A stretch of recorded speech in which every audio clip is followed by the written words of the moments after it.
ज़िंदगी यानी कि इन गाड़ियों की जो लाइफलाइन है वो टिकी हुई है इंडियन ऑयल पे। लेकिन कल अचानक ही खबरों को बल तब मिल गया जब शाम को यहाँ पे एक रैली निकाली गई। हालांकि अटकलें दोपहर से ही लग रहे थे, फ़ोन कॉल्स कई बार मेरे पास भी आए ये कंफर्म करने के लिए कि कहीं अनिश्चितकालीन हड़ताल पे पेट्रोल पंप मालिक जा तो नहीं रहे हैं। और शाम होते होते बात बढ़ती चली गई।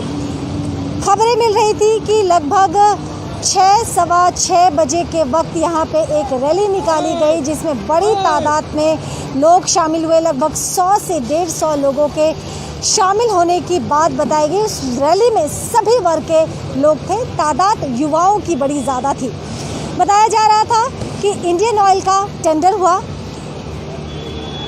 एक गुट जिसको टेंडर मिला उनकी तो चांदी हो गई, लेकिन जिन्हें टेंडर नहीं मिला रेट हाई होने की वजह से वो नाराज़ हो गए। और नाराज़ पक्ष इतना ज़्यादा उनकी नाराज़गी बढ़ गई कि कल यहाँ पे देर शाम रैली निकाली गई।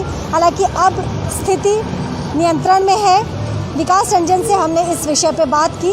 विकास दा का क्या कहना है और किन कारणों की वजह से नाराज़गी इतनी ज़्यादा बढ़ गई। साथ ही पेट्रोल पंप को लेके जो अनिश्चितकालीन हड़ताल की बात बताई जा रही थी उसमें कितनी सच्चाई है, कितना बल है उस बात में, दम है, उसके बारे में विकास रंजन का क्या कहना है हम जानते हैं विकास रंजन से। कल दोपहर के बाद से लगातार खबरें आ रही हैं कि यहाँ पे कुछ प्रॉब्लम हो रहे हैं जिससे आम जनता सफ़र कर रही है। मुद्दा क्या है? एक्चुअली यहाँ पे हर 5 साल टेंडर होता है ये टैरिफ। 2014 में टेंडर हुआ था, उसमें जो रेट चल रहा है ₹3.44 पर किलोमीटर का बेसिस से चल रहा है। अभी नया रेट फ्लोट हुआ है उसमें ₹2.83।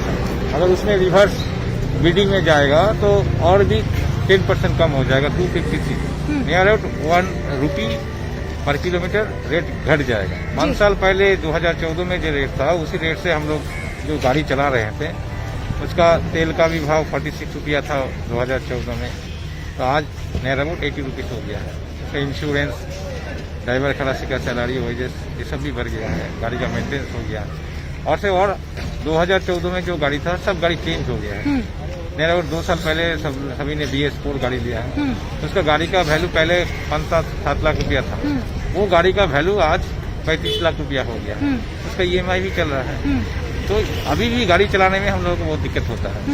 अगर ₹1 घट जाएगा तो हम लोग आगे दिन कैसे, ये रेट जो चालू होगा ये अगले 5 साल तक चलेगा। समस्या रेट को लेके है या फिर समस्या टेंडर नहीं मिलने के दुख का है? नहीं, रेट अगर ठीक नहीं होगा तो गाड़ी चलाने में जो गाड़ी का मालिक है कैसे चलाएगा, वो सैलरी कैसे देगा ड्राइवर खलासी का, वो गाड़ी का EMI कैसे देगा, उसको तो ऐसे ही मरना है। बैंक फाइनेंस गाड़ी है, किसी का 20 लाख है, किसी का 22 लाख है, बैंक फाइनेंस है, वो तो ऐसे ही मर जाएगा, सुसाइड कर लेगा। क्योंकि सभी ने गाड़ी लेकर रखा है, अनएम्प्लॉयमेंट यूथ है। यहाँ पे 4-5 हजार आदमी यहाँ जो यहाँ का पॉपुलेशन है वो इसका साथ जुड़े हुए हैं। क्योंकि आप देखिए ड्राइवर है यहाँ पे 300-350 गाड़ी चलता है, उसका बाद ड्राइवर है, उसका हेल्पर है, उसका यहाँ पे छोटा मोटा जो बिजनेसमैन है उसका इसका साथ जुड़े हुए हैं। अगर ये इसका ऊपर असर पड़ेगा तो सभी बढ़ जाएगा। लेकिन टेंडर जो होता है विकास दा वो एक प्रक्रिया के तहत होता है। आपको क्या लगता है कि इसमें कहीं कुछ गलती हुई है? क्या कारण, नाराजगी का कारण क्या? गलत तो है ये, हम तो पहले ही आपको बताया। पहले तो अभी जो रेट चल रहा है ₹3.44, अभी रेट घट के ₹2.83 आया है। ये जो टेंडर फ्लोट हुआ है, अगर उसमें फिर जो रिवर्स बिडिंग होगा उसमें अगर 10% अगर कम हो जाएगा तो 30 पैसा होगा, तो उसमें कैसे चलेगा? आप भी तो जानते हैं आज जो कोई चीज का भी दाम हर दिन बढ़ता है, इसमें ₹1 पर किलोमीटर कम हो जाएगा। जिस गाड़ी का भाड़ा 10,000 रुपया था वो 7,000 रुपया हो जाएगा, तो कैसे चलेगा? सब चीज का भाव बढ़ गया। आप तो जानते हैं मार्केट में अगर टायर 2014 में जो रेट था उसका रेट अभी कितना बढ़ गया है, इंश्योरेंस का बढ़ गया है, और ये रेट लेके और आगे 5 साल चलना है तो कैसे चलेगा? ये तो आप चाहते क्या है? क्या हम लोग आपकी मांग क्या है? हम लोग चाहते हैं कि यहाँ पे जो हमारे छोटे छोटे भाई लोग हैं, जो लोग बैंक लोन लेके अनएम्प्लॉयमेंट यूथ है, लोग जो गाड़ी लेके काम कर रहे हैं, उसका साथ जो ड्राइवर है, हेल्पर है, उसका फैमिली है, एक गाड़ी का साथ 3 फैमिली उसका साथ जुड़े हुए हैं। अगर इन लोगों को काम नहीं मिलेगा और सही तरह से काम नहीं मिलेगा, उसको उचित पैसा नहीं मिलेगा तो कैसे काम करेगा।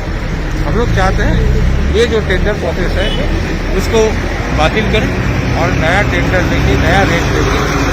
हम लोग का मांग ज़्यादा नहीं है, हर साल टेंडर में 10% इंक्रीज होता है, इस बार इंक्रीज का कोई बात नहीं है, इस बार घटा दिया गया। ये कैसा, लेकिन बात जब टेंडर को लेके हो रही है, आप चाहते हैं कि इस पे दोबारा सोचा जाए, इस पे विचार किया जाए, क्योंकि एक बड़ा तबका है जिसका भविष्य इससे जुड़ा हुआ है। लेकिन कल देर रात झड़प की भी खबरें आई थी और काफी उस जगह में गहमा गहमी की भी खबर आई थी। देखिए ये तो हम लोगों ने नहीं किया है, कुछ ऐसा दूसरी भी है। हम लोग कल एसडीओ साहब ने हम लोगों को मीटिंग बुलाया था जलपाईगुड़ी का, वीडियो राजगढ़ का चैम्बर में वीडियो साहब भी थे और उसमें डीएम साहब मैडम जो है वो भी बार बार उसका खबर ले रहा था, क्योंकि ये एसेंशियल कमोडिटी हम लोग भी नहीं चाहते हैं पब्लिक का, आम जनता का कोई नुकसान हो। लेकिन यहाँ पे जो 4-5 हज़ार फैमिली है उन लोगों को तो रास्ता पे आ जाएगा, उसको फैमिली लेके आ जाएगा, क्योंकि इन लोगों का कोई चारा नहीं है। कई 20 साल 25 साल से बिजनेस से जुड़े हुए हैं, तो क्या करेगा, उसको मरने के अलावा कुछ नहीं है उसके सामने, तो उसको लड़ाई लड़ते लड़ते आज किसी जगह पे आ गया है। अगर ये समस्या का हल नहीं होगा, ये देखना किसका है, आईओसी से। विकास साहब एक बात बताइए, जैसे आपने कहा कि बड़े पैमाने पे लोग इससे जुड़े हुए हैं, हर चीज का एक पॉजिटिव नेगेटिव होता है। आप लोग लगातार बैठे हुए हैं, बातचीत का दौर चल रहा है। अगर टेंडर में कोई रीथिंक नहीं किया जाता है तब क्या आगे का कदम होगा? मूवमेंट हम लोग गणतांत्रिक उपाय से चल रहा है, हम लोग डेमोक्रेसी में विश्वास करते हैं, हम लोग ऐसे ही हम लोग मूवमेंट करेंगे। खबरें ये भी थी कि स्कार्सिटी हो गई है, लोग पेट्रोल पंप में लंबी लंबी कतार लगाए। मेरे पास भी कुछ फोन कॉल्स आए थे कि अनिश्चितकालीन हड़ताल पे जा रहे पेट्रोल पंप मालिक। इस विषय पे क्या स्पष्टीकरण देना चाहेंगे? देखिए कल प्रशासन की तरफ से जो हम लोगों को निर्देश दिया गया, हम लोग उसी तरह से कल यहाँ पे खुल गया है, लोडिंग भी चालू हो गया था। देर रात तक लोडिंग में हम लोग ड्राइवर खलासी भाई लोग रात को भी पंप पे जाके प्रोडक्ट पहुँचाया, आज भी चल रहा है। तो सुना आपने विकास रंजन को, उन्होंने स्थिति जो है पूरी तरह से साफ कर दी है। लोकतंत्र पे विश्वास है और उन्हें उम्मीद है कि ये उच्च स्तरीय बैठक जो निकल रही है, जो उच्च स्तरीय बैठक बार बार हो रही है, उसका पॉजिटिव निष्कर्ष निकलेगा और युवाओं के बारे में भी ज़रूर सोचा जाएगा, क्योंकि कई युवाओं का जहां भविष्य टिका है वहीं पे कई परिवार की रोजी रोटी भी जुड़ी हुई है इस टेंडर को लेके। हम अपने तमाम दर्शकों को बताना चाहेंगे कि कल ये खबरें आ रही थी कि अनिश्चितकालीन हड़ताल पे पेट्रोल पंप के जो मालिक हैं वो जाने वाले हैं। मुद्दा था दो गुटों के बीच मिसअंडरस्टैंडिंग को लेके, क्योंकि जिस गुट को टेंडर मिला वो तो खुश है, उनकी चांदी है, और जिनको टेंडर नहीं मिला किन्हीं कारणवश वो नाराज़ है। नाराज़ पक्ष अपनी नाराज़गी को लोकतांत्रिक तरीके से रख रहा है। हालांकि कल खबरें आ रही थी कि यहाँ पे कुछ गहमा गहमी भी हुई थी, उस पर भी विकास रंजन ने क्या कहना था उनका, तमाम चीज़ें हमने आपको बता दी। लेकिन एक बड़ी खबर हम अपने दर्शकों को, बड़ी खबर और राहत की खबर ये दे रहे हैं कि फ़िलहाल अभी तक की जो जानकारी मिल रही है उसके मुताबिक कोई भी पेट्रोल पंप बंद नहीं होने वाला है, हड़ताल पे नहीं जाने वाला है। इसीलिए जो कोरोना काल में लोग आनन फानन में अपने वाहनों के टैंक को फुल करा रहे थे, पेट्रोल और डीजल भरवा रहे थे, तो अब आप निश्चिंत रहिए, क्योंकि फ़िलहाल ऐसी कोई खबरें नहीं हैं। लेटेस्ट अपडेट के लिए लगातार आप हमारे साथ बने रहे। कैमरा पर्सन प्रसाद के साथ मैं मनु कृष्णा, खबर समय।